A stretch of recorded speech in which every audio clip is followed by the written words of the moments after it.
Të nderuar teleshikues, mirëmbrëma. Në pjesën e parë të emisionit për mbrëmjen e sotme, ne do të flasim së pari për masakrën e Gërdecit, ku humbën jetën 26 persona dhe u plagosën qindra të tjerë. Kanë kaluar 18 vjet nga kjo ngjarje dhe askush nuk është duke mbajtur përgjegjësi. Edhe drejtësia e re që u ngrit me shumë pompozitet, merret me çdo gjë, s'le gjë pa marrë, por problematika të tilla, ngjarje të tilla e ka shumë të vështirë. Nuk dim pse. Pra, nuk u jep përgjigje, nuk ka dhënë përgjigje këtyre çështjeve. Dhe shpesh ne i shikojmë ngjarje të tilla vetëm si rituale që bëhen si thua si festa, jo festa, po përkujtimore, kalojnë ajo ditë, dalin leadershipet, kush ai që mendon që ka të drejtë dhe nuk është autori i njërës apo tjetrës ngjarje, dhe kalojnë në këtë mënyrë. Do të flasim po brenda kësaj pjese për nismën e kryetarit gjykatës së lartë së Korçadushit, për ndryshime në qasjen e gjykatës lartë ndaj paraburgimeve. Po njëkohësisht nuk do të lëmë për pak minuta, po në këtë pjesë, edhe zgjedhjen që do të bëjë Sali Berisha, që do të rizgjitet, do emërohet kryetar i Partisë Demokratike në 23 maj. Se 3 maj, doktori do të jetë aty ku është gjithmonë, kuptohet. Por do të bëjnë zgjedhje, ndoshta do të bëjnë zgjedhje. Në rrugë formalisht do të kemi zgjedhjet, por doktori është aty. Tani, për të dy pjesët, se ndoshta dhe dy avokatë që do të kemi në studio për pjesën e parë, mund të ndihmojnë edhe për pjesën e paraburgimit. Do të jetë Dorian Matlia, avokati i njohur, miku im njëkohësisht, që është edhe avokati im kur kam patur çështje, e ka pak vendin bosh fare pak minuta, se avokatët janë njerëz që mbrojnë me të gjitha mënyrat, me forcë të gjitha, por vonohen pak, përgjithësi janë pak të vonuar. Dori sidomos. Vonohen pak, Anton? Dori është e ka. Dori, është miku ynë të gjitha. Geraldo Durda, mirëmbrëma, faleminderit. Mirëmbrëma, faleminderit për ftesën. Është vëllai i Edison Durdës, njëri prej viktimave, prej 26 viktimave të Gërdecit. Edisoni u vra 6 vjeç apo jo? Po. Ishte 6 vjeç. Ishte duke luajtur me bicikletën. Luajtur me bicikletë dhe pranë repartit ku ndodhej demontimi dhe flaka e dytë e dogji në masën 70%. Zoti Batona Gjiu dhe Antona Bilekaj do të ndihmojnë për të realizuar këtë pjesë dhe edhe pjesën e dytë. Pra, kalojmë të pjesa e parë, në fakt tani duhet avokati, në da presim është në metrat e fundit, në lajmëroni, se avokati është në momentet e fundit duke ardhur. Masakra e Gërdecit ende pa fajtor. Po ti, Dorian, sa ishe në atë kohë? Geraldo, falë? 13 vjeç. Edhe ti i vogël. Po si u bëre juristi?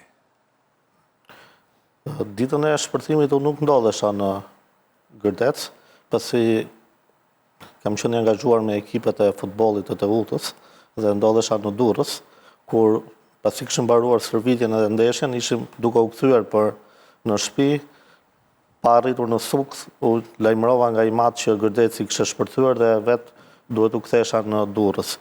Që nga ai moment unë e kam lënë futbollin dhe ju përkushtova drejtësisë për veten time, për familjen time, vallë parë, pastaj për ta ushtruar si profesion. Po le të vi pra kur erdhi, avokati? Do të vi lartë. Nëse erdhi, do të vi lartë. Do të vi në studio. Se mos ri poshtë, avokati. Geraldo, pra ti u bëre juristë me ideni që do ta zgjidhni këtë problem. Ose do merreshe me këtë. Patjetër që do ta zgjidhim edhe sigurisht që do merrem me këtë. Nuk dorëzohemi te e drejta jonë për të kërkuar drejtësi, se nuk i kemi patur borxh askujt. U vram në shtëpinë tonë. Mirë, deri ku ka shku drejtësia? Gjithçisht. Drejtësia deri në Strasburg ka shkuar për të kërkuar të drejtën tonë, nga ana e familjes sime. Po, a është zbartur drejtësia për Gërdecin, kjo është i pyetja tjetër. Po pra, deri ku kanë shkuar në tonë? Se avokatit. Gjyqi tani pati një gjyq të parë për Gërdecin, ku dënua Deliorgji dhe një grup ushtarakësh që ishte ajo. A dhe avokatit I pa mjaftueshëm gjyq që për ta mbuluar më shumë çështjen se sa për të zbardhur. Apo jo. Gjyqi i parë që Ka patur një... Po pra ty nuk ka problem, ne jemi live dhe hyn nuk ka si problem. Le të kaloj edhe te kamera. Nuk prish punë. Kur jemi live kështu ndodhin janë gjëra shumë normale. Janë normalitete. Avokat mi mbrëma se dy kungujt ke jenë njëri më të mirë se ty nuk ka. Po dy kunguj në sjetull është pak e vështirë. Edhe faleminderit për dy kunguj. Okej. Atëre. Pra, po 18 vjet shumë. Shumë për të zgjidhur një gjë shumë e dukshme, shumë e qartë. Avokat, zoti Matlia, tani faleminderit, kanë kaluar 18 vite nga masakra e Gërdecit, ku, siç e tham, pak këto minuta, humbën jetën 26 persona dhe u plagosën qindra të tjerë. Çfarë ka ndodhur me proceset gjyqësore për këtë çështje? A mbajti njëri përgjegjësi për vrasjet, po për vepra të tjera? Deri tani, në fakt, procesi gjyqësor ka pas shumë, ka qenë kalvari gjatë, por ato çfarë janë kryesorët për çështjen, për themelin e çështjes, pra jo për procedurët, është që ka pasur një proces kryesor që u nda në dy pjesë, ka qenë procesi për 30 pandeur, një prej tyre vazhdon akoma të gjykohet sot, 29 të tjerë u gjykuan dhe u përfundua vendimi me formë të prerë në vitin 2013. Në aferën e Gërdecit, nuk ka vetëm çështje, domethënë, pra ka shumë aspekte që janë të përzierë aty. Shumë njerëz u akuzuan për histori, çmime shpishekësh, karburanti e kështu. Në qartë, pa fundme. Dhe unë kam bërë disa hera të temë. Atë çfarë është demontimi? Çfarë është për humbjet e jetës, domethënë, dhe për dëmtimet. Për humbjet e jetës është fjala. Për këtë janë, si thua, gjykata ajo që mbaroi gjykimin. Jo kjo që po vazhdon akoma. Ajo që mbaroi gjykimin në 2013, tha që urdhri 2044 i nënshkruar nga Fatmir Mediu ka qenë ajo që pastaj lidhet me zinxhirin shkak pasojë që solli tragjedinë. Këtë e kanë hartuar 4 persona, e ka firmosur një 5. 4 persona u dënuan në vendimin e 2013-s, ndërmjet cilëve dhe shefi i shtabit përgjithshëm etj etj, dhe pastaj një person që ai që i dha fuqinë juridike dhe që e bëri të vlefshëm të urdhrit ishte pikërisht personi që është sot në gjykim, Fatmir Mediu. Tani këtu domethënë akuza është shpërdorim detyre. Ashtu janë dënuar ata të tjerët.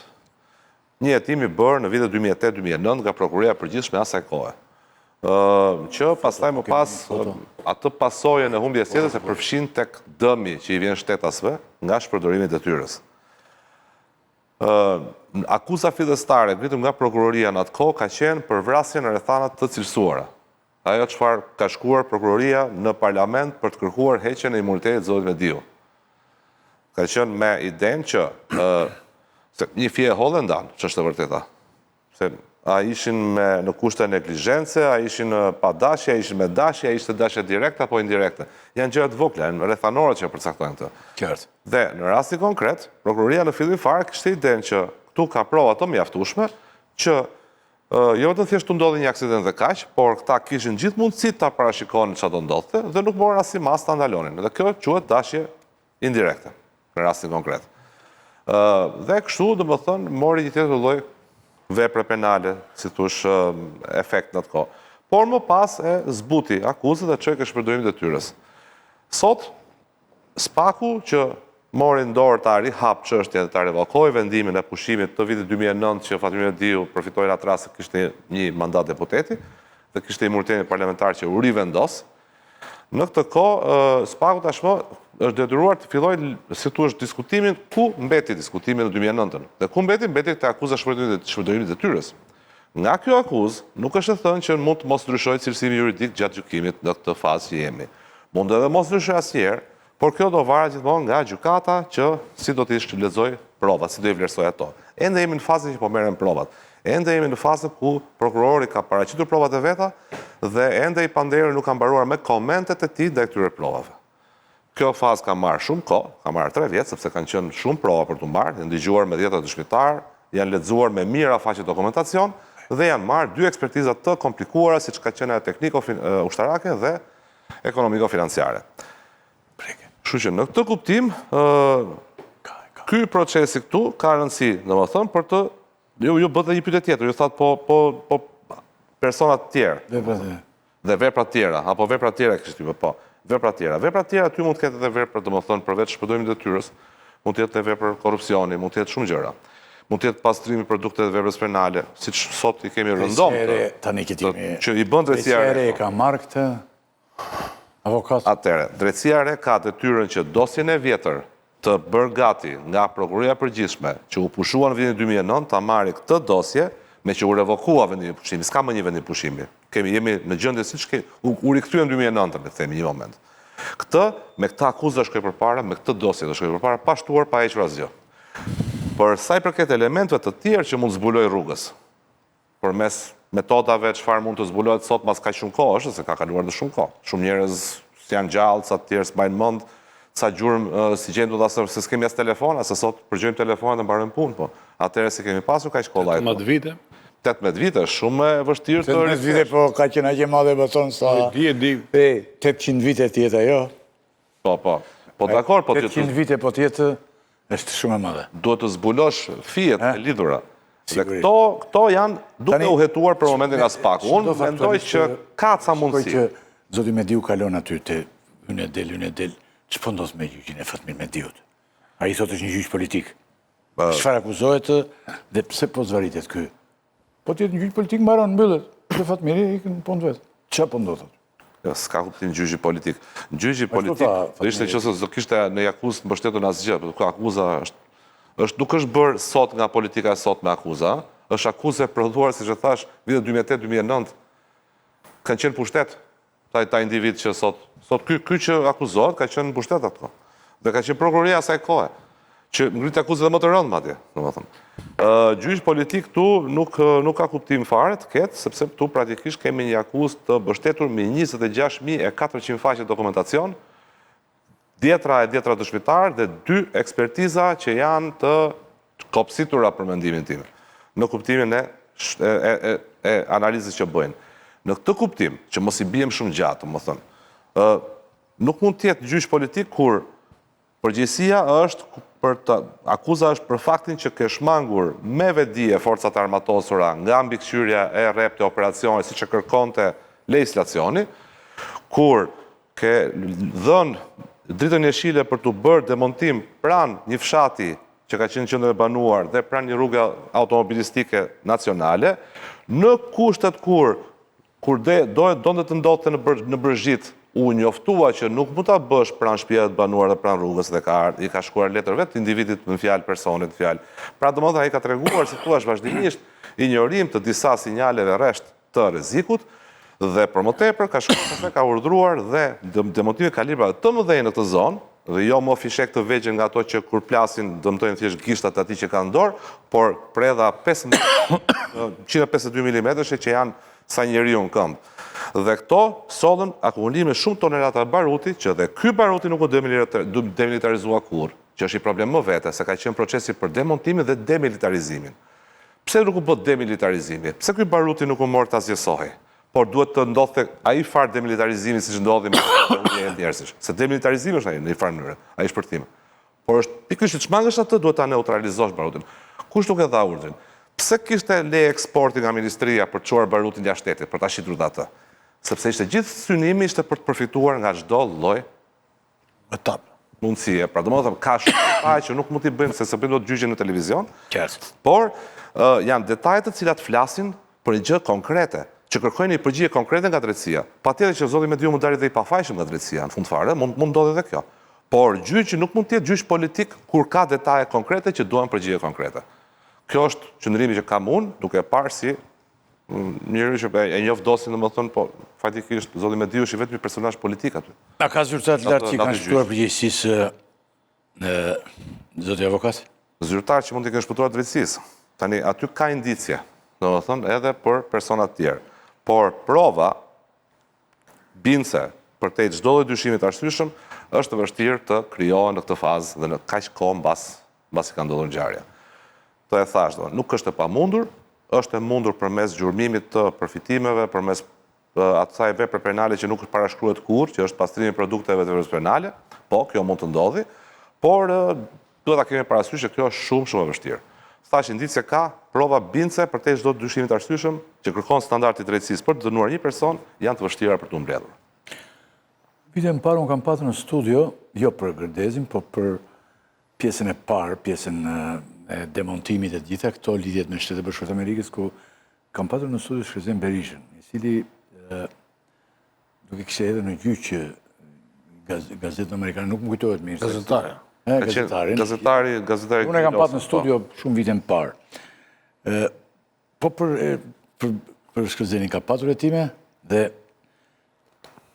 a ka sot hetime nga SPAK dhe kene informacione që shishke? Jo, nuk kam informacion për të pjesë, sepse Shkërzeni vetë, zoti Berisha, në të rast për Shkërzeni Berisha, nuk është vetë ai akuzuar në çështjen e Gërdecit, domethënë, në këtë rast të përgjigjen e hapur. Thjesht unë bëj një pyetje, nga që ka aludimet shumë unë bëj një pyetje. Dhe unë e kam pat në studio Shkërzenin dikur për demontimin e për gjithë këto. Po gjithë pjesën me Diverolin, me pjesën amerikane. Po, okay, dakor, janë dy episode. Janë dy episode, po pa çka se është një ngjarje, po. Episodi me Diverolin që është e shitjes së fishekësh. E qartë. Që ishin kundër embargos. Kurse episodi për demontimin ishte për të marrë domethënë. Nuk hyn thua ti. Jo, them që ka një fraksion të kësaj dosje, pra dosja e Gërdecit, në rastin konkret në SPAK, është ndarë. Një fraksion është që ka shkuar në gjyq, ajo që po gjykohet për Fatmir Mediun, një tjetër është që vazhdon ta jetojë SPAK-u. Te ky hetimi tjetër janë të gjithë ato persona që mund të jenë përfshirë në tek indicjet që janë. Pra, zoti Shkëlzer Berisha ka një pjesë të vetën në dosje, ku ka dyshime për telefonata, për takime, për gjëra të natyre, të cilat domethënë patjetër janë për të sqaruar sa të vërteta janë, sa qëndrojnë apo jo, por kjo pjesë është atij fraksioni, përket atij fraksioni dhe ne nuk dim asnjë detaj nga ai fraksion, sepse ky është një hetim sekret i prokurorisë. Madje as nuk e dim apo jetohet të vërtetë Shkëlzer Berisha apo jo. Ky është një amëndësim duke u nisur nga indicet. Ja, është një amëndësim. Nuk dim akoma. Dhe drejtësia nuk është se thotë gjë për këtë, ëh? Drejtësia nuk ka thënë akoma gjë. Domethënë. Po, ama hetimi mund të marrë kohë, sepse hetimet tilla janë të vështira. Zoti dur të kthehemi edhe një herë, me që ne folëm fillim nga që avokati mungoi 2-3 minuta e para.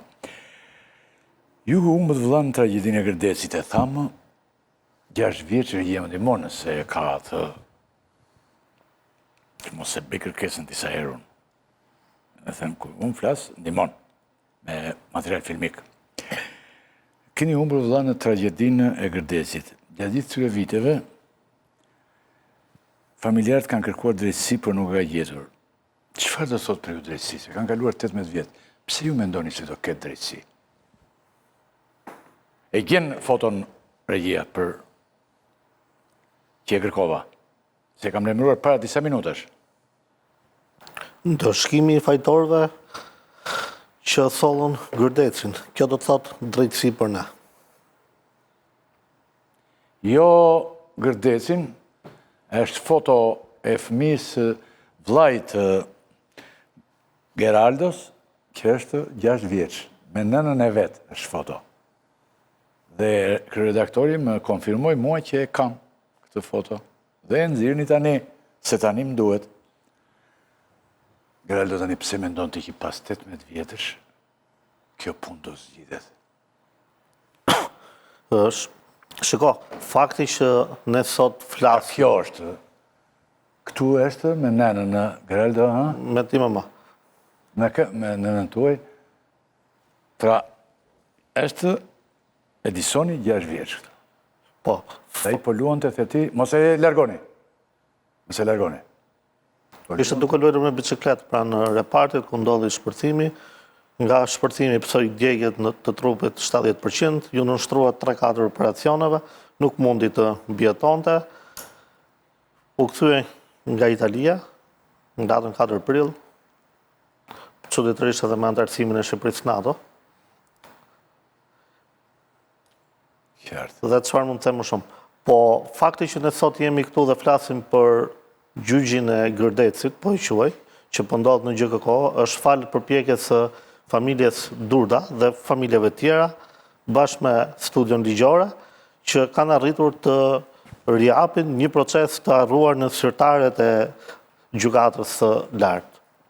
Ka qenë gjykata e lartë që ka pushuar atë vendim me pezullim, me arsyetimin që i Pandeuri kishe rifituar imunitetin e deputetit. Dhe për të vazhduar më tej ajo pyetja që bëra që akuzohet sot që po bëhet një gjyq politik. Në fakt, i vetmi njëri politik aty është pikërisht ai. Po ashtu dua të shtoj që i vetmi që ka përfituar politikisht çdo herë nga kjo çështje është Fatmir Mediu, i cili i bën gjithmonë presion Partisë Demokratike për çën listat e saj të mbyllura. Aty mund të jetë fotografi e Fatmirit, ëh? Kur flet që të kemi vëmendje të gjithë grupet. Qofse flasim për politik, i vetmi që ka përfituar politikisht nga kjo çështje është ai. Nuk kemi marrë kurrë me të Pandeurin Fatmir Mediu në çështjet e tij personale. Kemi kërkuar vetëm të ndëshkohet, të gjykohet për ato se çfarë ndodhi në Gërdec. Ju keni besim që kjo punë do zgjidhet Geralda? Kur arritëm pas 16 vitesh që ta riapnim ato proces, po kemi besim që ky person do gjykohet deri në fund. Pa, ju keni do gjykohet deri në fund dhe ju keni shpresë të drejtësia. Patjetër. Dhe të drejtësia e regjit. Patjetër, po mos kishim shpresë të drejtësia, nuk do ishim sot në dyert e gjykatës. Kemi lënë drejtësinë të flasë. Po, a? Jemi duke dhënë shembull qytetarie. Në një shoqëri që mund të kishim zgjedhur edhe rrugë të tjera. Ne i kemi pasur edhe rrugë të tjera, gjithsesi, po. Jo, rrugë të tjera shtuati në pikpamjen e Jo ligjore, domethënë. Kanonore, po. Jo ligjore, në rrugë kanonore. U ska drejtësime, dyshia është s'ka ç'punë. Gjithë do të shpresojnë këtë drejtësia, jo vetëm ata që janë dëmtuar, por edhe do shpresojnë këtë drejtësia. Anton Baton Gërdeci është një nga ngjarjet më të rënda që ka ndodhur në historinë postkomuniste të Shqipërisë. Se sot pas 18 vjetësh, çuditërisht pas 18 vjetësh, ne nuk kemi asnjë përgjigje nga drejtësia e re për masakrën, më falni, që ka ndodhur në Gërdec. E pari, për nëse më pyet mu, atëherë kemi pas një drejtësi e cila ka qenë e kontrolluar 100%, për arsye se është vendosur mbi do kritere familjare edhe prokurorët edhe gjyqtarët. Dhe kanë qenë 3 baza kryesore, fakulteti juridik, pastaj prokuria dhe gjyqësia, të kontrolluara në mënyrë të sofistikuar nga pushteti atërshëm. Tash, po mundon të shpjegoj këtë rikthim dhe qa të bëj me historinë korruptive të drejtësisë atërshme. Në një proces kur demilitarizimi dhe shkatrimi janë bashkuar në biznes, atëherë kjo është problem pushteti. Problem vendimarrje, dhe kur ke problem vendimarrje me gjëra të tilla, atëherë kemi të bëjmë një gjë që ka qenë legale, u shndërru në një gjë të rrezikshme shtetënore, se pashteti nuk ka mundur të shiten barutit, në një gjë që pasojat pastaj korruptive kanë marrë jetë ose u bëj eksplodimi i famshëm. Sikur mos ndodhte ai eksplodimi i famshëm, ndodhte diçka më e vogël, do të mbyllej pas një pasojë. Dhe mos harro që në këtë proces kanë qenë të angazhuara kompani të cilat kanë qenë merren me shitjen dhe blerjen e armëve. Nuk e dija përgjigjet dikush nga to, unë nuk besoj që përgjigjet ndonjëherë dikush për këtë proces, për arsye se ai proces ka qenë ilegal ose sekret.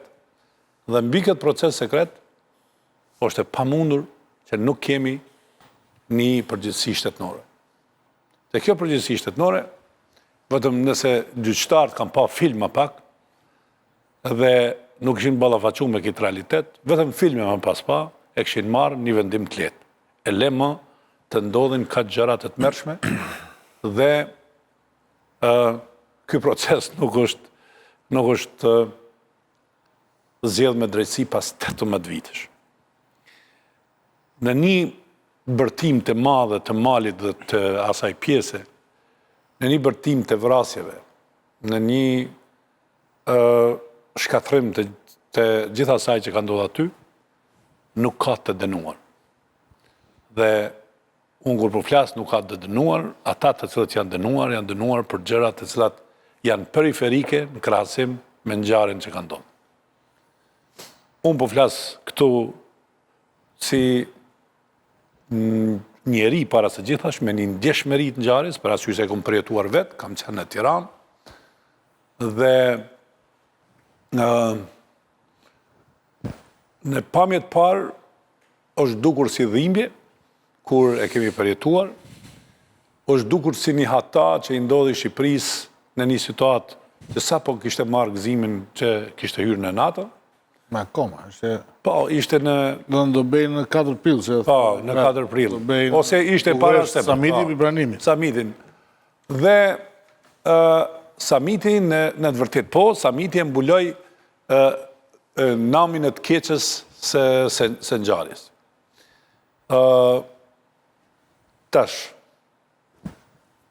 unë politikisht, po tisha politikan që kisha dhënë një vendim tillë, të më kishte ndodhur ajo ngjarje, ku nga një gjë që atëherë, sidomos Kombet e Bashkuara, është një divizion atje që merret me çarmatimin e selës, e patën konsideruar se Shqipëria është në një rrezik të madh për shkak se ka shumë depo të cilat nuk kontrollohen dhe janë të rrezikshme për popullatën, dhe gjithashtu edhe rreziku që këto municionet shiten ose të vjedhen dhe të shkojnë në duart e... Ky qëndrim i Kombeve të Bashkuara atjere, i këtij divizioni, e ka pas një periudhë që nga viti 2001-2002, që gjithmonë e kanë biseduar dhe demilitarizimin dhe shkatrimin e, hajde po themi barutit, po dhe armëve tjera të cilat kanë qenë të tilla, nuk kanë ndodhur në shumicën e raste. Vetëm pas rastit Gërdecit është dashur që demilitarizimi dhe shkatrimi i tyre të merret seriozisht. Unë mendoj që kanë faj një kompani gjithashtu e madhe në këtë punë që nuk është shqiptare, por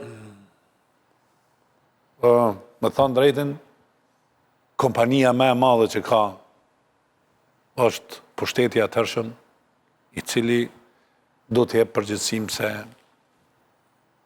pse ka ndodhur ajo. Për arsye se as ka pas kontroll, edhe ka pas leje, po edhe është punu ilegalisht. Gjëra të cilat nuk shkojnë bashkë. Qartë. Kjo është ajo që mund të them për moment. Kjo është, mendoj Gërdeci, në shikim shtetëror qartësisht, po në shikim shtetëror ndërtuar mbi korrupsionin mbi jetën e njerëzve. Do të thënë, ato që përmendi avokati që parë, që ti duke e ditur që nuk mund të bësh të aktivitet afër një qendre banimi. E bën aty sepse hajtë se fitoj më shumë tu, se kemi autostradën afër. Ti e di... Edhe i kem njerëzit për rreth që punojnë. Nuk mund bëhet demontimi i predhe të madhe aty. Por e bën aty sepse e ke mundësinë, sepse ke krahun e punës të lirë, ke marrë kalamajt në punë, sepse ke krahun e punës të lirë, duhet vjedhim sa më shumë. Po, edhe mbi gjithë një qendër shumë banuar, një projekt mund ta bëjnë edhe në Male në një vend tjetër. një projekt të madh, i cili ishte edhe projekt kombëtar atëherë, sepse ne armatimin e vazhdojmë ta kemi të tepruar sot dhe në rrezik në shumë zona të caktuara ku është depozituar. Që bëjmë me fonde të mëdha nga jashtë, kryesisht amerikane. Kompanitë amerikane që angazhoheshin është në një biznes korruptiv mbi jetën e njerëzve. Dhe për këtë nuk mund mos ketë përgjegjësi askush që ishte nga kryeministri te ministri i fushës dhe askush tjetër që ishte përgjegjës për të gjë. Ju më marrë mend se Xhanaku i kryeministrit aty. Domethënë kontrolli ishte i tillë, sepse ishte një ndërmarrje aq fitimprurse. Si dinte as emrin. Ishte një ndërmarrje aq fitimprurse Sa njerëzit harronin se çfarë po ndodhte, që Baruti ishte lëshuar sheshit dhe i Baruti lëshuar sheshit nga babëzia e përfitimit, ai solli atë tragjedia e madhe që vrau 26 njerëz në 15 mars ndodhi apo. Kështu që ky është padyshim një krim shtetëror që ka përgjegjësi politike, ka përgjegjësi penale. Përgjegjësia penale u la goja në 2013 me një proces i cili dënoi njerëzit që kishin zbatuar urdhrat dhe jo ata që kishin dhënë. Dhe sot jemi në një proces për ata që kanë dhënë urdhrat, jo që ata që kanë zbatuar. Për ata që kanë pasur në dorë ta evitojnë tragjedinë duke pasur pushtetin në dorë. Avokat qartë. Pra një krim shtetëror që dhe kjo është dhe arsyeja pastaj që është prapë pa mjaftueshëm për mendimin tim, por të paktën po bëhet diçka se nëse ne do të kishim një sistem gjyqësor të pavarur që atëherë, procesi do kishte marrë të gjithë nga kryeministri deri tek përgjegjësi më i ulët në administratë. Ishte një shpërthim që vetëm drejtësia nuk e ka parë dhe nuk e di kush e ka bërë. Avokat, që ti ikim këti momenti, se çdo vit pastaj bëjmë edhe ne sikur e përkujtojmë dhe ikim. Dhe vjen viti tjetër dhe vazhdojmë. Shumë e turpshme. Gërdeci dhe njëse janë arrin në ngjarje shumë të rënda me viktima. Pse drejtësia duket sikur ka lënë ato pas dore? Këtë drejtësia e re kanë fjalën dhe fokusohet më shumë te tenderat, te banesat, te ndërtimi i objektit e tjetri. Duhet kishim sot një përgjigje për këto dy ngjarje kaq shumë të rënda. Kam përshtypjen që kriteri nuk është vetëm thjesht, më thënë, sa rëndë është ngjarja, po dhe sa e vështirë apo sa e lehtë është tetohet. Edhe kjo është një nga gjërat. Për shembull, tenderat, prokurimet e çfarë janë ato, domethënë koncesionet e tashme. To janë shumë të lehta për të hetuar. To kërkojnë kohë. Do të kërkojnë çik volum pune, të lexosh shumë letra. Ngaherë janë 50.000 faqe, 100.000 faqe dosit e këtyre tenderave, por ama në fund fare janë gjithë të qëruar, domethënë arrin ti nxjerrësh. Akuzat i ndërton dhe i bazon kollaj. Merë dhe një rëmbim telefonash në një institucion, 100 telefona bashkë dhe shefet dhe mesazhet dhe ja ku u zbulua. Kurse, çështjet e vjetra, si kjo e Gërdecit, për shumë që ka ndodhur 18 vjet përpara, apo ajo ishte janare që përsëri ka ndodhur në një kohë kur jo vetëm thjesht janë 15 vjet përpara, por ka qenë një kohë ku gjithë përpjekjet ishin për të fshirë ato gjurmë prova që ishin atë kohë, të tipit fshi servera, hiq këto qif armët, mos dorëzo këtë, mos bëja të gjërat sa natyre dhe mund që kanë vështirësuar hetimin edhe në atë kohë. Dhe prokuroria e sotme nuk e ka kaq të lehtë të zbardhë ato ngjarje me aq krunde sa mori nga ajo kohë, si thua ta themi kështu. Por kuptohet prapë se prapë, domethënë janë ngjarje të cilat për mendimin tim janë të zbërthyeshme. Ka mundësi të zbërthehen, por do duan kohë dhe shumë luftë. Avokat me gjitha do... Nëse Edison Durda, avokat, ja një sekund vetëm, Edison Durda, nuk do t'ishte vllai Gerardo Durdës, Gerardo që kemi ne këtu, dhe i nënës vetë Itali aty, po do t'a kishte Edison Rama, ose Edison Berisha, ose ky problem do ishte zgjidhur me njëherë, avokat. Jo, problemi është se tu kishin pushtetin pra, me të dyja krimet që përmend ishte pushteti kundra, jo pushteti pro. Tu është sekreti i... Po them edhe çfarë bështje ka eksa prokuroria re, ta them. Sekreti i ynë është kaq i thjeshtë, që nuk është sekret, po e din të gjithë. Ai i fosh një fëmijë 6 vjeç me nënën e vet në krah, dhe me vllain që kam këtu në studio, po ti ishte tjetër kush i fëmija afër këtyre që na kanë drejtuar në këto 35 vjet, sigurisht që do ishte zbardhur. Po ata do të kishin kryer dhe dënimet. Nuk është problemi aty, problemi është që njerëzit të cilët kanë marrë pjesë në këtë, bëjnë jetë publike. Kjo është dhimbja madhe. Bëjnë jetë publike. Po, dhe një po të Dhe lexohet, po. kur të bëjsh jetë publike me këtë mëkat kaq të madh, që dush me qenë shumë pa ndërgjegje, edhe ndërgjegja munguar realisht e bën shumë të dhimbshme këtë situatë. Por ajo që është më e dhimbshme, avokatu është të drejtësia. Se kur don ta përmirësosh drejtësinë me një rishqyrtim, nuk ka ndodhur gjithkund botë, ndodh edhe te ne, i kemi dy probleme. Problemi i parë është si ta përmirësojmë një drejtësi të korruptuar. Se një drejtësi e korruptuar nuk lën faktet mjaftueshme për ta rishfaq ose rishkruar një drejtësi të re. Po. Për arsye se le gjurmë, dhe kur le gjurmë, ajo drejtësi do të dënohet së bashku me krysin. Sa ajo ka qenë drejtësi korruptive dhe vetëm drejtësi s'ka bë. Ky është një gjë shumë pastaj problematike. Dhe e dyta, kemi fshehje shtetërore të gjërave. Dhe kur kemi fshehje shtetërore, mas 18 vitesh, ato nuk jetojnë më. Dhe spaku ti e din që kur ke mungesë fakteve, nuk mund të ndërtosh me një rast me të vërteta imagjinare, ose me të vërtete që e dim, po nuk kanë fakte. Problemi kryesor është si ta ndërtojmë një rast moral që spaku këta njerëz mos dalin publik se do të me pas një trof tyra. Këta që kanë bërë vrasin aty thua ti. Po s'kem që i bëjnë, e vetë një gjë është që mund të themi Ylli, se na, po të këshin pas ndërgjegje ata nuk do që kanë bërë vrasin thua ti, kanë dhe turp, do kënë turp të mos dalin? Dhe desha ta thëmë që këtë histori në të gjithë njojnë, e dim edhe kush janë fajtorët. Problemi është që ndërmjetësuesit të këtyre gjërave, të cilët kanë pushtet dhe nuk lënë gjurmë ose në shkrim, janë akterët kryesor të krimit. Qartë. Dhe edhe me këtë, nëse ti je akter i krimit dhe nuk le gjurmë, nuk le nënshkrim, po e ke fuqinë e pushtetit dhe ndërmjetëson, nuk di si zgjidhet me gjykat.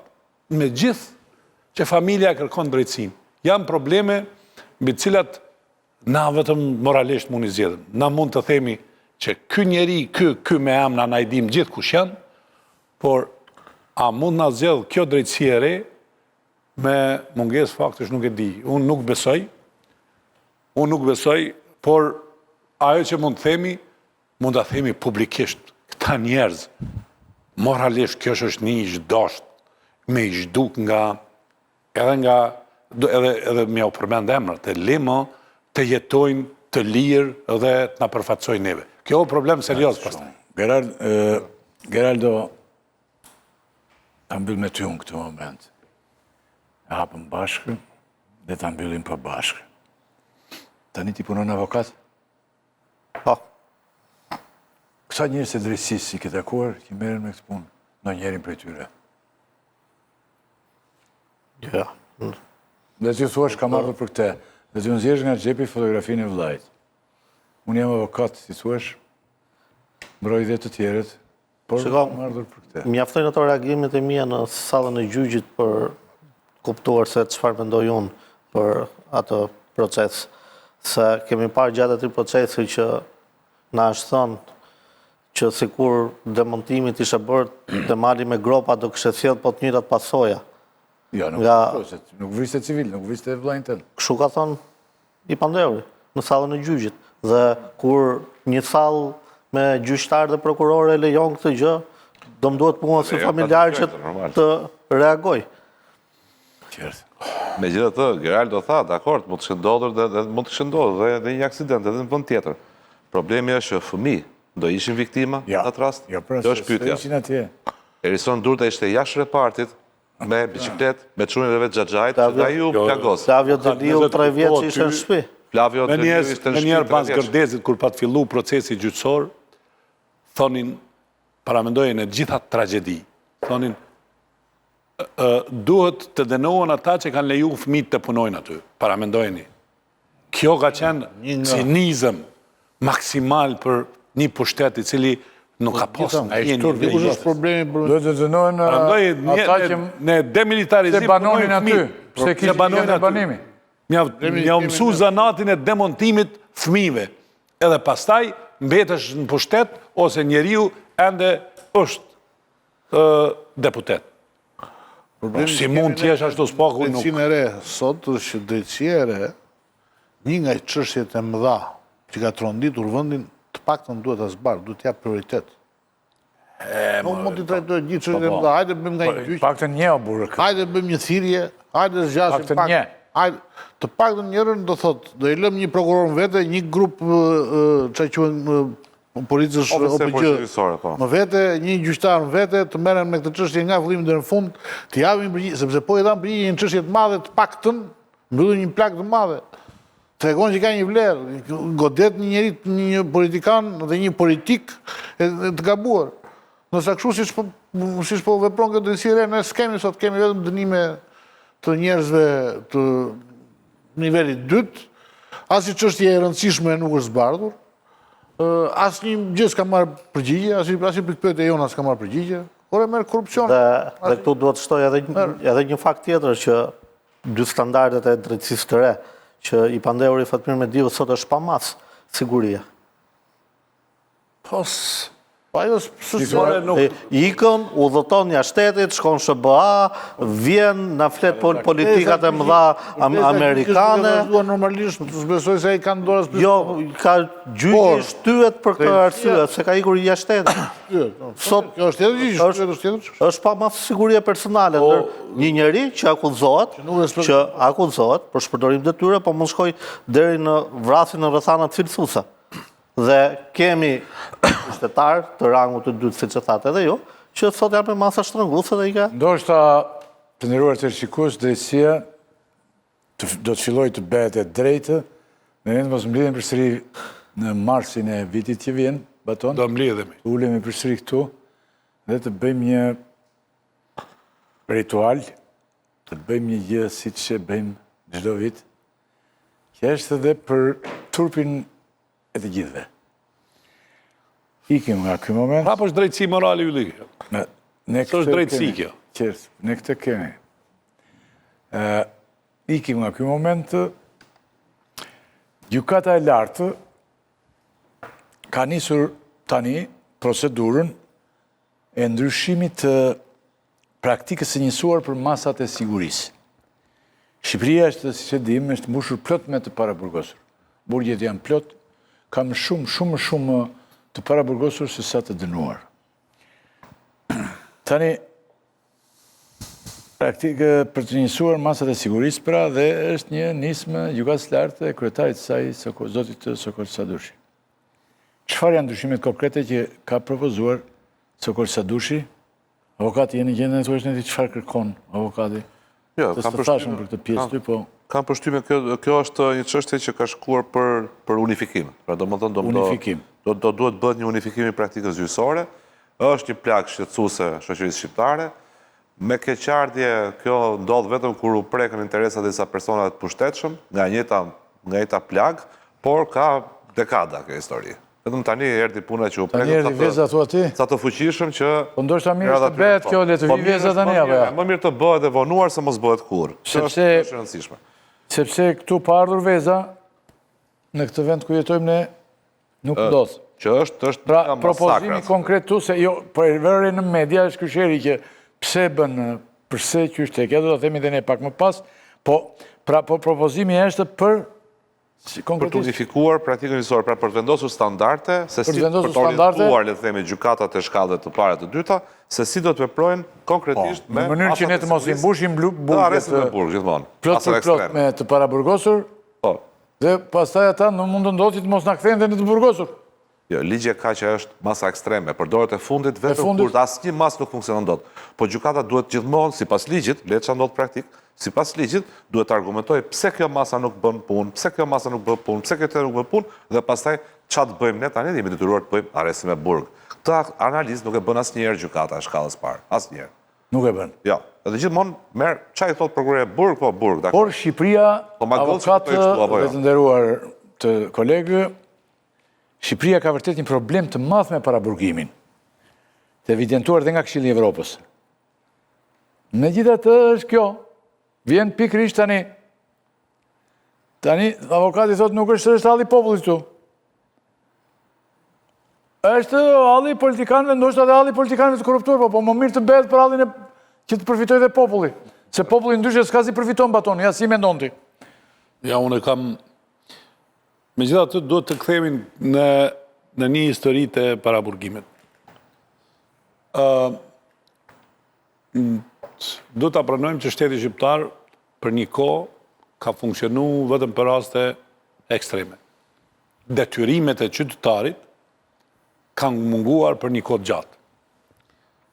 Në më thënë, vjedhja e energjisë, vjedhja ujtë, dhe të gjitha shërbimeve tjera që qytetarët realisht nuk kanë pas mundësi t'i paguajnë dhe kanë gjetë mënyra tjera.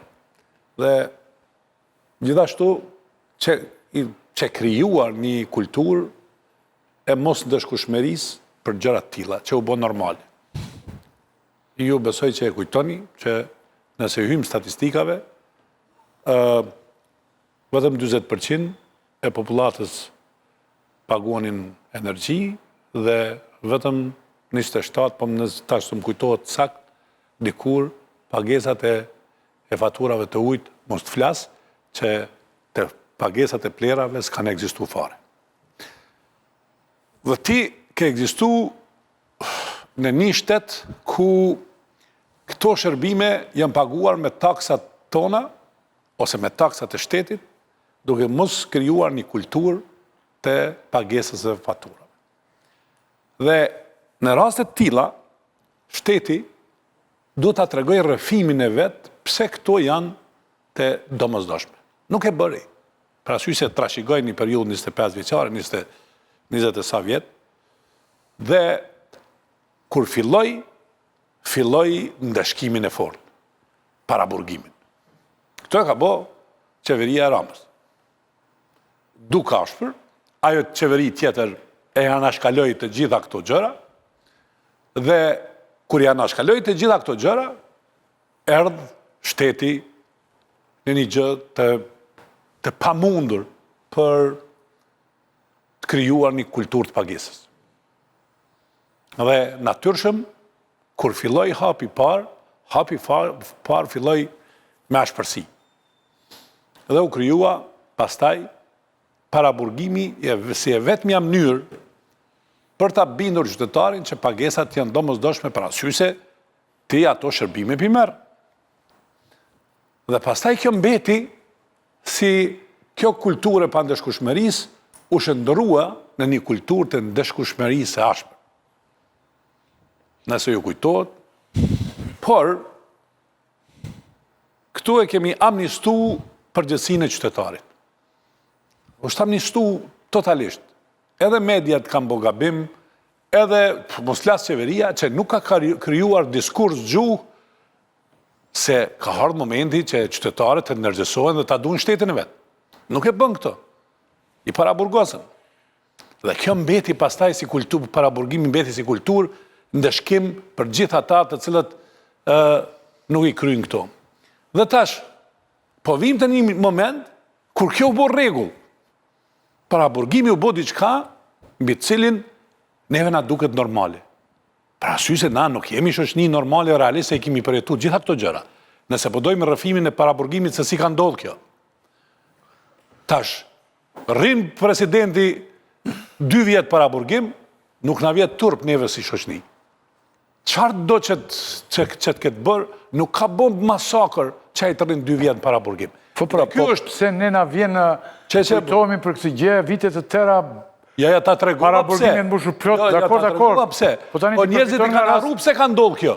Vetëm ka ndodhur për arsye se pandëshkushmëria dhe mos ndërgjegjja qytetare u kthy në një ndëshkushmëri tashpër. E pa lejueshme pa ndërtuar një rrëfim. S'mundesh ta bësh më një herë ato.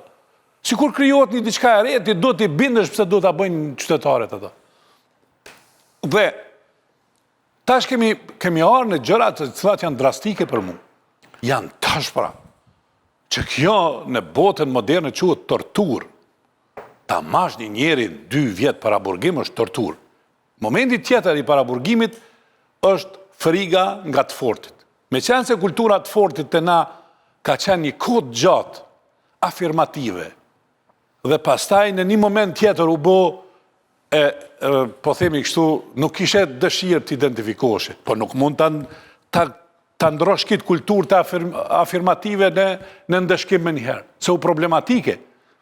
Figurat e forta, na i kemë, qytetarët i kanë adhuru, dhe s'kam pyet as njëherë ka i kanë marrë lekta, si kanë ardhur deri te kjo, pasorie tjera. Pra sy se ka qenë varfria, e ka leju edhe mungesën e dërgjegjes, edhe ka kriju një situatë kur këta të fortit... Pak filologjike, baton. Mendoj që edhe informacionin e ke jo shumë sakt. Jo, e kam sakt se i kam... Pse mendoj? Sepse E ta thot. edhe para spakut, ne para burgimin e kemi pasur. Por nuk e kemi pasur për njerëzit me pushtet. Para burgimin e qenë në nivele shumë të larta, Po pra, ata që s'kan pas pushtet. po pra, ja thash këto. Nuk i bëri Rama. I bën prokuror, i bën gjykatësit e korruptuar. Sepse para burgimi është mënyra më e mirë për të marrë para. Bëj aksident me makinë ti, futej edhe ai që s'kishte faj, futej në burg. Sa të gjenin ne, se kush e ka faj nga këta dy. Apo. Dilte për një kundravajtje penale, futej në burg, dhe kërkonte lekët, se do të para burgimi ka qenë mjet korrupsioni në Shqipëri dhe është përdorur vazhdimisht. Dhe vendimi i gjykatës së lartë, ai vendim që është marrë pro para burgimit, ka qenë një reflektim i asaj që i mentalitetit drejtësisë shqiptare që para se spaku dhe gjëkoja të bësh. Nuk është sot çfarë ndodh? Sot kur fillojnë ndëshkimi në nivele të larta, filluan të shqetësohemi dhe ne që nuk merrem fare me njerëzit. Se nuk është se media merret me njerëzit. Se ka të drejtë 100% Antoni, sepse pse nuk përmenden njerëz kështu më të thjeshtë? Fare Po tani përmendet filani, ja për shembull, para burgimit dhe... ja Anton, apo thonë që bëhet ky ndryshim për të nxjerrë nga burgu Erion Velien. Po jo më të Erion Velien. Po kështu thonë pra, Shqyra zot që kjo në atë punë dalin në tjerë. Sepse edhe afrimiteti i këtyre që po bëjnë me Velien është shumë i madh. Dhe një nga arsyet mund të jetë dhe kjo. Pra ne sot kemi një debat të lindur nga frika e majorancës, nga frika e atyre që do ndëshkohen, të pandëshkueshmëve, që kërkojnë të thonë prit të gjejmë një mënyrë tani si të spëtojmë veten. Se deri dje kur e pësonin njerëzit e pa pushtet dhe pa mbrojtur, nuk ishte asnjë problem. Nuk ishte asnjë problem për mediat, nuk ishte asnjë problem për askënd, korrupsioni lulëzon dhe të gjithë të gëzuar ishin. Ata të shkretët vonin. Sot që u erdhi radha këtyre, po themi prit tani se para burgim ka shumë. Në fakt para burgim ka shumë, ka sigurisht. A ka politikë penale? Ka statistika, avokat. Gjithmonë ka Pasu, gjithmonë statistika dhe gjithmonë kanë qenë... Po, më në kemë statistika. 50% ose më shumë kanë qenë gjithmonë të paraburgosur në Shqipëri. Gjithmonë ka pas. Është mentaliteti i korrupsionit nuk para burgimit. Është mentaliteti i ndëshkimit. Ne nuk kemi mentaliteti, nuk ndëshkon. Ushtua doza në momentin e aksionit për energjinë elektrike, u bë 640 raporti, domethënë dhe prapë sot e ke prapë njësoj. Ne bëjmë gjithmonë amnistia me nxjerr njerëz nga burgu. Ka marr para. Unë e kam thënë, kur bënë në amnistinë e parë ta, dhe Gazbardi, dhe ajde na bënë marrëveshje me PS-n, kam qenë me Gazbardi një studi, kam thënë, jo, po nuk ndryshuat politikën penale. Mos vinë na gënjeni sot që ne do bëjmë amnisti se do zbrazim burgjet, se burgjet për një muaj do mbushen prapë. Nëse do lejosh korrupsionin të vendos para burgimin, njerëzit e pafajshëm aty do i kesh para burgim. Në fakt me thonë... Njerëzit e pambrojtur, jo të pafajshëm. Ka diçka që është interesant. Ata i s'kan fuqi të mbrohen, ndërsa kjo po bëhet për ata që kanë fuqi të mbrohen. Për një njerëz që është në burg sot që përmendet ju Velien, dhe man kompani amerikane, angleze dhe 7 kompani avokatësh si i paguan ai njeri i pa korruptuar, i do të dal nga burgu. Askush e thotë, se mediat nuk e thonë se blihen i shiten te ai. Nuk e thonë këtë që ne po e bëjmë këtë gjën, dhe Sokor Sadushi po e bën këtë gjën sepse është i lidhur sugusht me PS-n dhe do të mbroj një parim të cilin Rama sot e ka vendosur parimin numër 1 të majorancës, dhe Velie e ka të vetëm një shpëtim për të dalë nga burgu. Nuk e thot njeri këtë, sepse nuk merret njeri me të flas për ta. Kur vjen puna të pambrojturit, nuk ka asnjë problem. Kur vjen puna te këta, themi duhet para burgimi tani. Po, duhet hequr para burgimi si politikë penale. Për shumë arsye.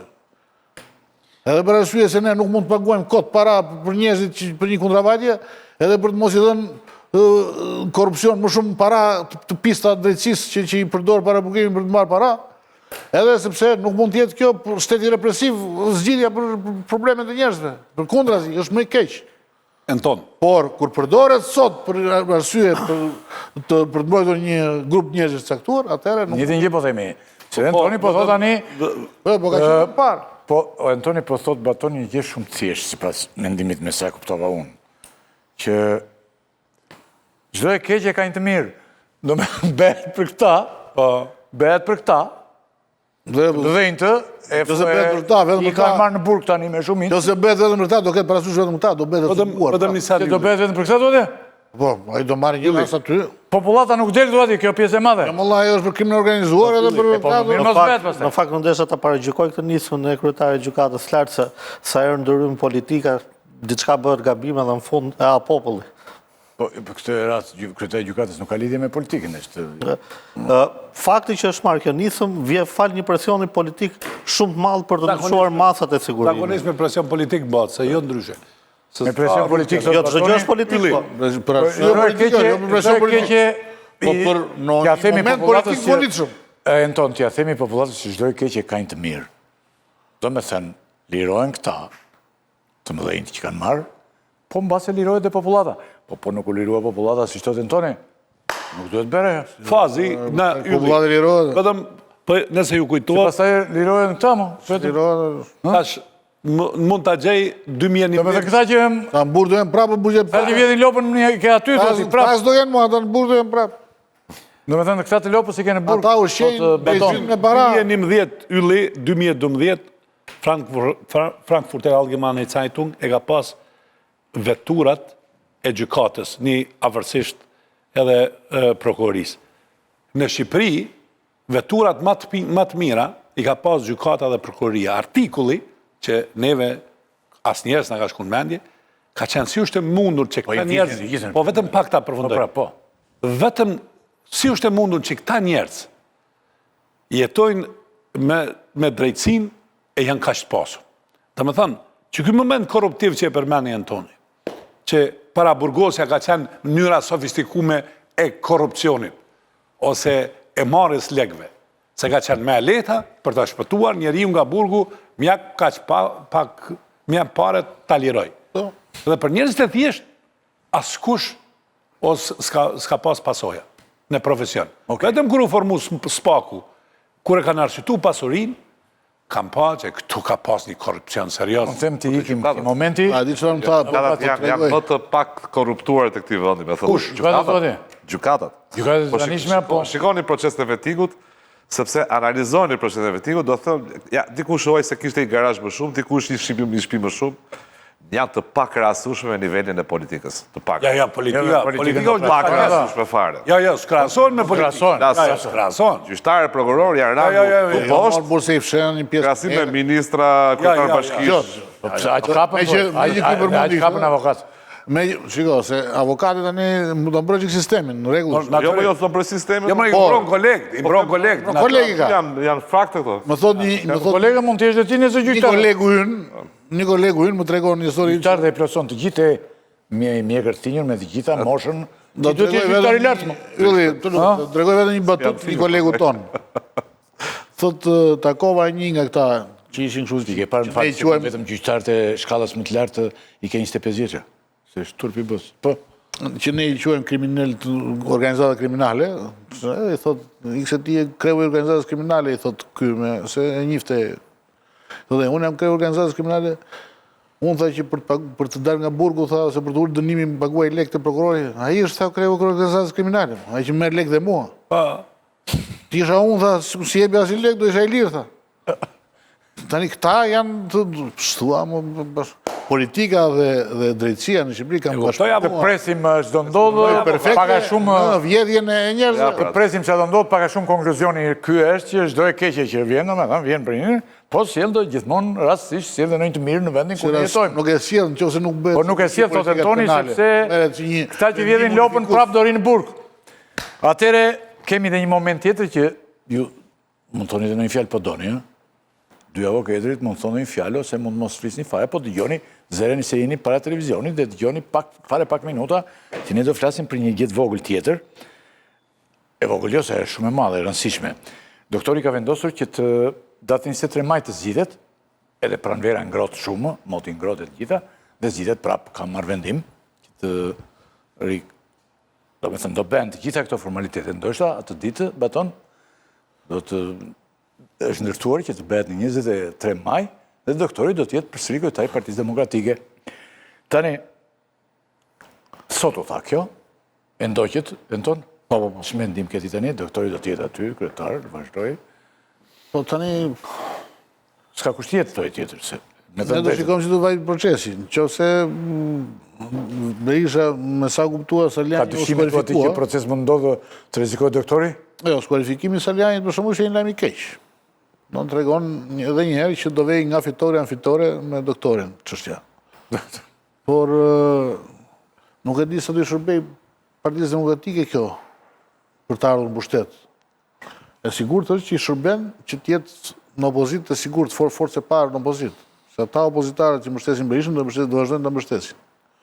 Do shohim një procesi mos ta paragjykojmë, mendoj unë, por shenjat e para janë shenja që do jetë vetëm Berisha kandidat dhe sigurisht do fitoj dhe PD-ja pastaj do jetë ajo që është, nuk do ketë asnjë ndryshim. Çfarë ndryshim presim ne nga PD-ja? Ti mendon që kandidat tjetër nuk do emërohet njëri aty? Jo, thotë. Edhe po emërua kandidati do ndihet, nëse s'ty s'do një kandidat genuin. Ne kemi 35 vjet që partitë e mëdha. Nëse do emërohet kandidat. Nëse do lejojë Saljani për shembull si kandidat. Ja Bardhi për shembull mund të emërohet Bardhi kandidat. Ja na e nxorën. Deri 23 maj do bëj një fushat me Saljanit, Berishës ose një kandidat tjetër të cilët janë kandidatë që vërtet mendojnë ndryshe dhe janë kundër këtyre politikave, mund të kishim një garë dhe mund të kishte një ringjallje të PD-s në kuptimin e mendimit. Se çfarë duhet bëjnë në opozitë, të reflektimit dhe të aksionit politik. Por nëse aty do jenë kështu kandidat të emëruar, për sa për të thënë që gara ishte pluraliste, mendoj që është kot. Deri tani lajmi është i keq që përjashtimi i Saljanit, mendoj. Do shikojmë, mos ta paragjykojmë me zgjedhjet që do ndodhin në parti. Mendoj PD-ja nuk bashkohet shumë me këtë proces dhe gjithashtu nuk reformohet, nuk del dot në një PD e re nga ky proces. Po ndoshta nuk do të mund dalin ca figura të reja, nuk do vetë të reformohet Anton. Duan vetë. Po pra duan të rinë në opozit, nëse do të reformimin edhe të pranon. Baton ti si mendon tani këtë punë? I ke vënë re Baton që dalin vetëm 2 veta. Doktori doli sot herët, shkoj te Spaku, ikën herët në mëngjes, doli aty, foli, gjatë të dera, mbaroi folin aty, folin 12 prap. Më dhe kryesin, pastaj mbylli grupin. Folin kryesin, tani nuk e di ma ka dalë, se mund të dalë tani. Do dhe grupin. Tani kemi dalë ne, këtu, nuk e dim. 3 herë doli të ti. Ka dalë 3 herë sot. Dhe edhe ky tjetri, ky del dhe në podcast. Rama, do podcastin aty, një parsyzet kuqe, e të gjitha dhe nuk del njeri fare as gjikundi. Edhe Fatmiri që kalon në njerë, që në vend të vetë në gjukat, së paraqitet në gjyq, po kalon të shkallët, e vete vjen, ikën Amerikë, bën fotografit, i sjell këtu, fotografit me kongresmen, me të gjithë, senatorët të gjithë, i shkarkon fotografit këtu, ikën, ngarkon pra fotografi i sjell. Ja dhe lëvizin, kjo është mënyra. Dhe këta dy që dalin ditë natë, dhe populli që ka filluar të zapoj dhe të mbyllë. E mbyllë dhe e qonë të një premium, shikon një premium, ndërtesa në përbot. Për mu, e kam një gjë që më habit shumë, ambasada amerikane din me marrë viza, me prish viza, për gjëra edhe të parëndësishme, dhe për mu është e pamoralshme që ajo ta bëj këtë gjë pa u kry ky proces gjyqësor. Po është çështje tyne, asgjë sa ata i kanë politika tyne, e imja është me thonë publikisht. Ajo që du të thëmë, një gjë, te doktori. Nuk po dija me bo një monolog ligjerim se sa e keqe është kjo, apo me bo një analizë e cila nuk që pesh fare. Për aty se rezultati në fund dihet. Po e bëra monolog, do thoja, mund të thoja shumë gjëra, po mundohem me një fjali. Një fjali që të kalojmë me një pjesë tjetër, e kam shkruar një shkrim, kemi luftën në përkëmbë, që doktori është themelusi i Partisë Demokratike, por gjithashtu është edhe Dhe mbyllësi- varrosësi i Partisë Demokratike. Po të vetë, nuk e bën dhe Paka shumë, kjo është ideja e shkrimit. Dhe, e bere ti këtë shkrim. pa, e kam bo para 2 vitesh. Para 2 vitesh, po ribotohet se shtoj një Jo, fjalë lartë, Jo, kanë kaluar 2 vjetë, thoj, unë e kam bërë dhe prapë. Se ku është problemi? Problemi është, nuk është pse doktori është në kryet Partisë Demokratike, po është deluziv.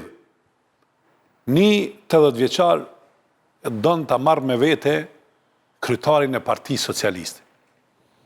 Nuk ka ai idenë e vitores. Nuk donë që Partia Demokratike të vjenë pushtet.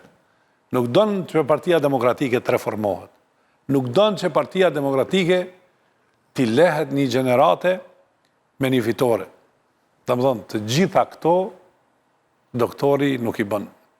Gabimin më të madh që doktori e ka bë në vitin 2013, që mrenda një momenti kur ka dhonë dorëheqje, që ishte dorëheqje politike për të respektuar, e bën gabimin me njëherë, e vendos trashëgimtarin me një betejë formale. Kjo është. Dhe betejë formale e atëhershme është përsëritur dhe është bë gati sikur kulturën Partinë Demokratike. Hajde të mbajmë zgjedhje. Ndërtojnë rregullore, se respektojnë. Sikur herën e kaluar. A i bën primaret. Asnjëri që fitojnë në primare nuk erdhën. Pse i bën ato zgjedhje? Pse na ndërton një rrëfim që s'ekziston? Jo, ndërtojnë foltore me parimin e votës dhe shkatrove direkt me primare. Dhe shkatrove, dhe kjo është... Parimin e votës. Dhe çfarë ti them tash? Ai e don me çdo kusht tjetër kryetar dhe ta përfundoj Partinë Demokratike bashkë me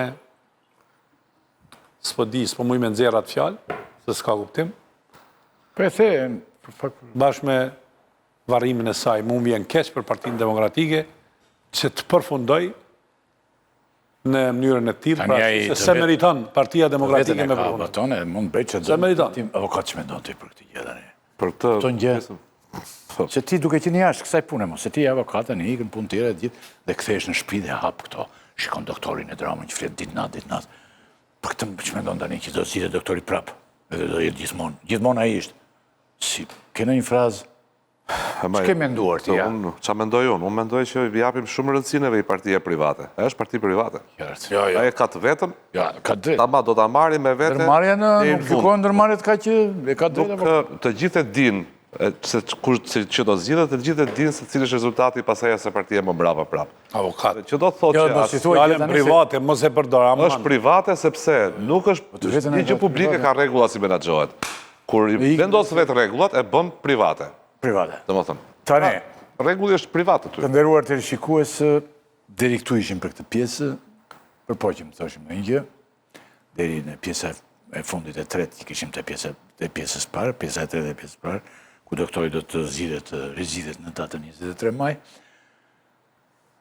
Folëm tani për kërtesin, që shpërtheu atëherë 18 vjet më parë dhe aty ka mbetur, në momenti i shpërthimit dhe asgjë tjetër nuk lëviz.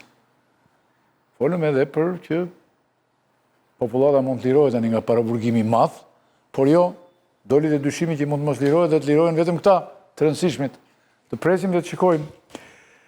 Tani unë do të falenderoj thjesht avokatin, zotin Madlia, zotin Geraldo Durda, faleminderit shumë. Faleminderit ju. Edhe zotin Antona Bilekaj dhe zoti Baton do mbetet me mua, jemi një pjesë tjetër ku do të rikthehemi te lufta. Problematikat më dha dhe aty, nesër ne këtu ka rrezik ku vendi i Shqipërisë ta shpallë shtet terrorist Iranin. Do flasim, do diskutojmë tani, do vinë njerëz të tjerë. Ne duam të hymë luftë, po s'po la fusin. Duam të hymë në luftë dhe nuk na merr njëri. Nuk na merr njëri, se më përpara visheshin ata, visheshin partizan, visheshin policë. Fare shkurt publicitet rikthehemi.